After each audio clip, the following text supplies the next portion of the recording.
Está el economista Fidel Márquez, él es PhD, analista económico, consejero académico, un hombre muy respetado y muy querido en este país. Mi querido Fidel, ¿qué tal?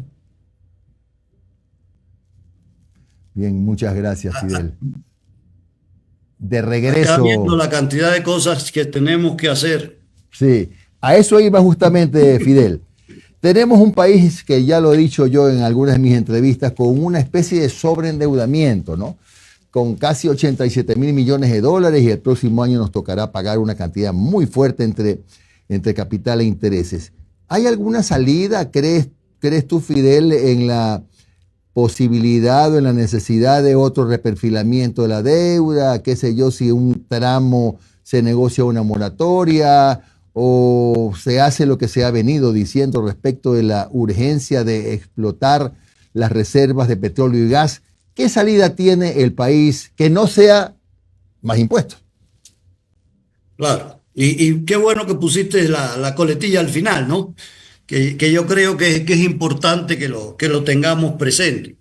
¿Qué ocurre cuando existe este tipo de endeudamiento y qué se debe hacer al menos de los análisis y de la experiencia que nos da la historia, que de ella tenemos que aprender todos? En primer lugar, Jimmy, tenemos que analizar cuáles son nuestros ingresos frescos, es decir, los ingresos corrientes que vamos a tener el año que viene para poder solventar el servicio de la deuda. Y no el año que viene, sino los venideros años, es decir, 3, 4, 5 años. Si nosotros analizamos y vemos que, en primer lugar, ya tenemos prácticamente un 70% de deuda sobre Producto Interno Bruto, pero pudiéramos tener 100% de deuda sobre Producto Interno Bruto si nuestras tasas de interés fueran menores, si nuestros ingresos corrientes, es decir, el dinero fresco que nos entra al país fuera el adecuado para poder solventar el nivel de servicio de deuda adecuadamente, pero si vemos que el servicio de la deuda nos da por nuestros ingresos, que son fundamentalmente los que tenemos que analizar a través de nuestras exportaciones de bienes y servicios, y estos recursos que nos están entrando a nosotros tienen un porcentaje muy elevado, es decir, que tenemos que destinar, si nosotros tenemos ingresos por ingresos corrientes en el país de alrededor de 20.000 y tenemos que gastar 20.000, no vamos a tener recursos para el resto de actividades económicas, ¿no?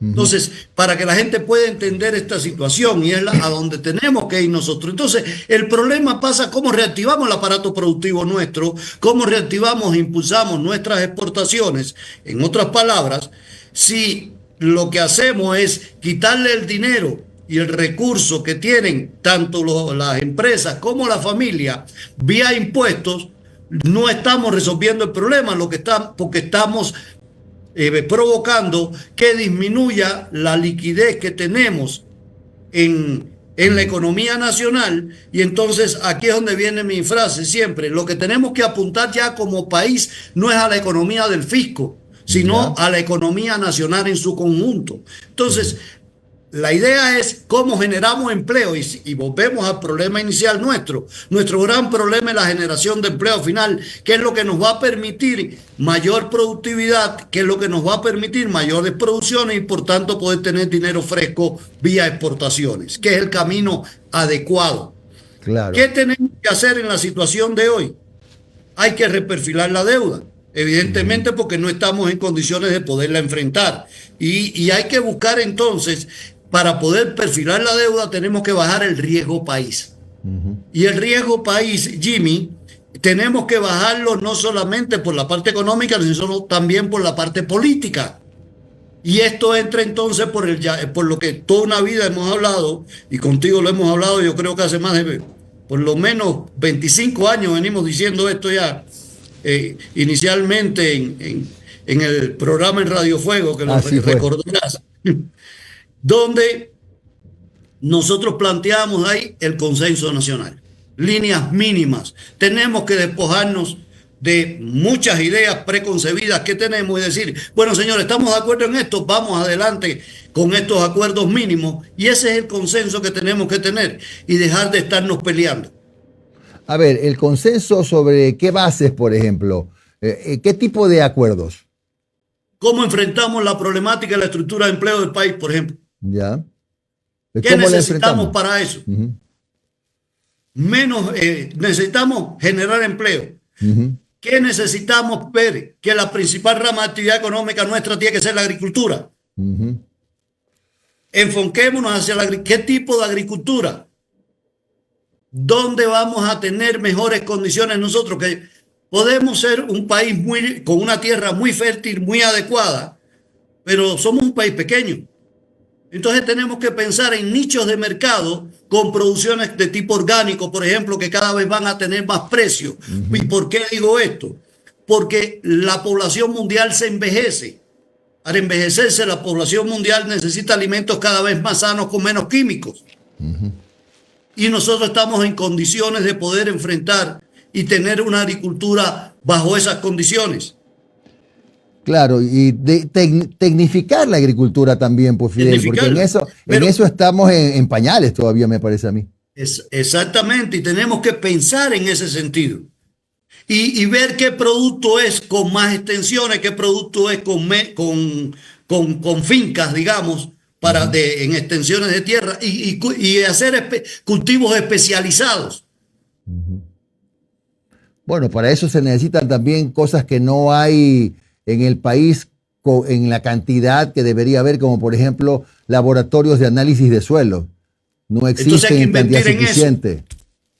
Entonces tenemos que invertir en eso y crear condiciones desde el punto de vista, digamos, el empresario que invierte en un laboratorio de suelo Ujú. o que ponga sus recursos en una institución científica para que haga esas investigaciones para el servicio de todos, deberíamos pensar en ese tipo de estímulos. Claro, bueno, e incluso no solamente empresarios, que claro, deberían recibir un estímulo, por ejemplo, con descuentos en los tributos, ¿no? Sino también prefecturas, ¿por qué no? Sí. Municipios que perfectamente pueden ayudar en eso. Por ejemplo, Jimmy, una prefectura que tenga su propio tecnológico, Claro, claro, crear claro. los técnicos de territorio. Es correcto. Ahora, hubo este año, esta semana, mejor dicho, una noticia que de todas maneras un poco se enfoca en lo que estamos hablando, Fidel. Ha habido por fin, a los años, un superávit de exportaciones de 6.400 millones de dólares, y no necesariamente de petróleo, ¿no? Sino de productos exportables, flores, alimentos, etcétera, que eso por lo menos es una buena noticia y apunta a que Y, para allá hay que disparar, ¿no? y que son de la rama que estamos hablando, Jimmy. Ujú. Ahora, Entonces, Fidel, aparte de este tema de la agricultura, de estimular, yo estoy totalmente de acuerdo. ¿Tú crees que hay que promocionar o promover, por ejemplo, contratos para concesionar carreteras, para atraer inversiones, para darle un poco más de liquidez al Estado, Jimmy, porque dejaría de invertir en reparar vías que no las repara, porque no tiene plata? ¿Puede funcionar esto? a ver, Jimmy, tú fuiste prefecto, tú sabes bien, y además hay una carretera en Guaya que funciona bien en función de esto, que tiene que en tu prefectura se logró terminar. Y tú lo sabes que esto nos lleva a que si el Estado no tiene los recursos necesarios para poder enfrentar una obra, que además una obra que abarata costos para la transportación de los productos, que además permite la movilidad adecuada, por principio, y esto es un principio que yo digo, si el Estado no puede, tenemos que ir con mecanismos de mercado a través de inversiones, pero hay que hacerlas bien y hay que hacer bien los contratos. Y en esto aquí, el contrato público-privado para concesión, para la opción que se tenga, tiene que ser transparente, adecuado y tiene que permitir, por ejemplo, que se pueda verificar adecuadamente que todas las carreteras están en buen estado. Donde vemos nosotros que hay concesionadas carreteras o hay peajes que permiten la reinversión en la misma a través de ellos, nosotros vemos cómo funcionan adecuadamente. Entonces tenemos que preguntarnos, si no hay recurso público, entonces ese servicio público que se da a través de concesiones de carretera, etcétera, hagámoslo y hagámoslo bien, con contratos transparentes, con todas las condiciones que tiene que haber, porque funciona. Ya está demostrado que eso funciona. Si el Estado tuviera los recursos, nos sobran los recursos, pudiera hacerse. Pero, por ejemplo, hay cuestiones donde esos recursos que el Estado iba a destinar mal, porque vemos que no funciona adecuadamente estas vías y que constantemente tienen que estar sacando recursos, como por ejemplo ahora que tenemos incomunicado una parte del país, evidentemente hay que buscar fórmulas diferentes ya probadas para aplicar y hacer política pública a través del sector privado de la economía. Claro, bueno, hay que reconocer también que en el norte del país hay muchas vías concesionadas a Panavial que están en muy buen estado. Fidel, este tema de explotar las reservas de petróleo y gas para así poder hacer dos cosas, no solamente una transición a la energía limpia, para lo cual se requiere plata, sino para salir de la crisis, ¿te parece adecuado?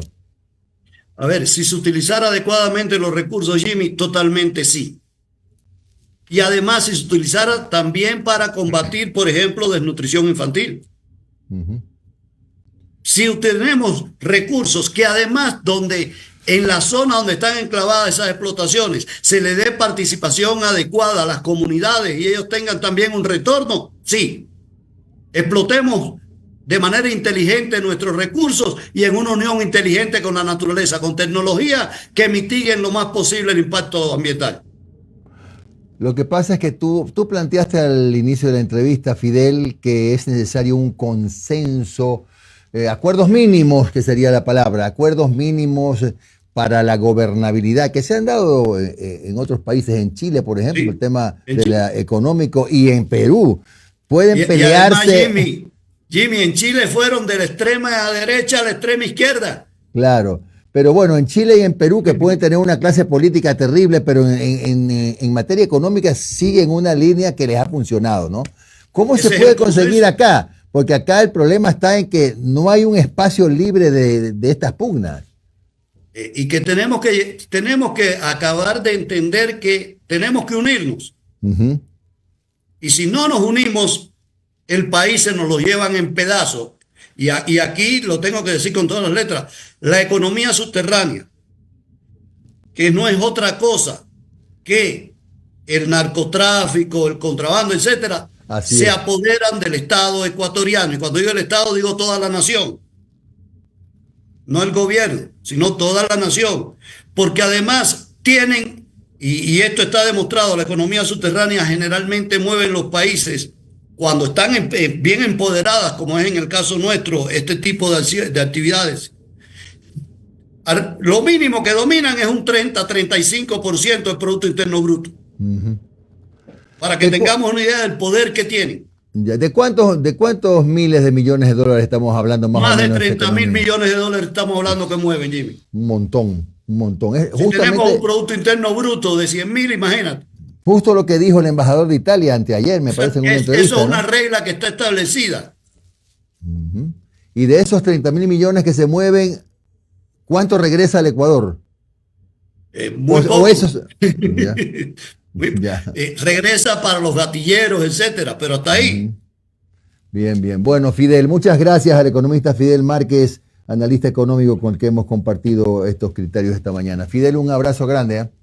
Gracias, Jimmy. A los tiempos. Sí. Chao, Fidel.